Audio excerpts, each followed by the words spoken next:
Каспи Пейдан выписканы аналитика продаж, отчет по продажамды қалай аламыз. Каспи Пейға кіреміз, мына Мойбанкқа кіреміз, счет Каспи Пейді басасыздар.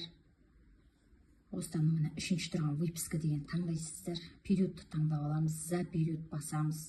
Январдың 1-нен 30 июньге дейін упрощенка. Выбрать дейсіздер, применить дейсіздер. Содан мына осыдан мына выписка шықты да. Енді осы выписканы мына стрелканы басып, мына PDF қылып, Excel қылып шығарсаңыз болады. Excel деп жүрсеңіз болады, скачать выписку деп. WhatsApp шығады, мына WhatsApp қылып жібересіз. Енді екінші керек құжат инфоға кіреміз. Отчет по продажам дегенді басамыз. Бұдан қандай продажа болып бізге осы периодта соны көрсетеді. Біз таңдаймыз 1 январдан керек бізге. 1 январдан 30 июньге дейінгі аралықта.